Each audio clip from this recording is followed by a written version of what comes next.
আসসালামু আলাইকুম রহমতুল্লাহি বারাকাতু। আল্লাহ তাআলার ৯৯টি উত্তম উত্তম গুণবাচক নাম রয়েছে। এ ব্যাপারে কোরআন হাদিস থেকে কয়েকটি কথা উল্লেখ করছি। আল্লাহ তাআলা বলেন, ওয়ালিল্লাহিল আসমাউল হুসনা ফাদউহু বিহা। আর আল্লাহ তাআলার জন্য অতি উত্তম নামসমূহ রয়েছে, সুতরাং সেসব নামেই তোমরা আল্লাহকে ডাকো। সূরা আরাফ আয়াত ১৮০।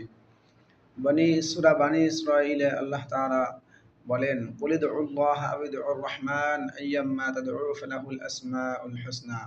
নবী, আপনি বলুন, তোমরা আল্লাহ নামে ডাকো অথবা রহমান নামে ডাকো, যে নামেই ডাকো না কেন তার জন্যই রয়েছে উত্তম নাম।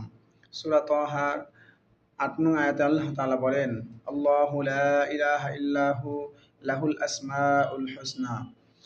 আল্লাহ, তিনি ছাড়া কোনো সত্য মাবুদ নেই, আর তার জন্যই রয়েছে উত্তম নামসমূহ। ৯৯টি নাম সম্পর্কে রাসূলুল্লাহ সাল্লাল্লাহু আলাইহি ওয়াসাল্লাম হাদিসে ইরশাদ করেছেন, ইন্না লিল্লাহি তাআলা তিসআতাও ওয়া তিসঈনা ইসমা মিয়াতান ইল্লা ওয়াহিদা। নিশ্চয় আল্লাহ তাআলার জন্য ৯৯টি অর্থাৎ ১টি নাম রয়েছে।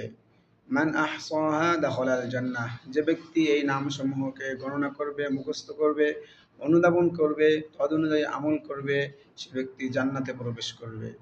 এজন্য আমরা দুনিয়াতে প্রত্যেক ব্যক্তির প্রিয় ব্যক্তির নামসমূহ জানি এবং তাদেরকে বিভিন্ন সুন্দর সুন্দর মধুময় নামে তাদেরকে ডেকে থাকি, সম্বোধন করে থাকি। তো আমরা মুসলমান হিসেবে আমাদের প্রিয় ব্যক্তি একজনেই, তিনি হলেন আল্লাহ। আর তার যে উত্তম নামগুলো রয়েছে, সেই নামগুলো আমাদেরকে মুখস্থ করে আল্লাহ তাআলাকে উত্তম নাম ধরে ধরে আল্লাহ তাআলাকে বেশি বেশি ডাকার তৌফিক দান করুন।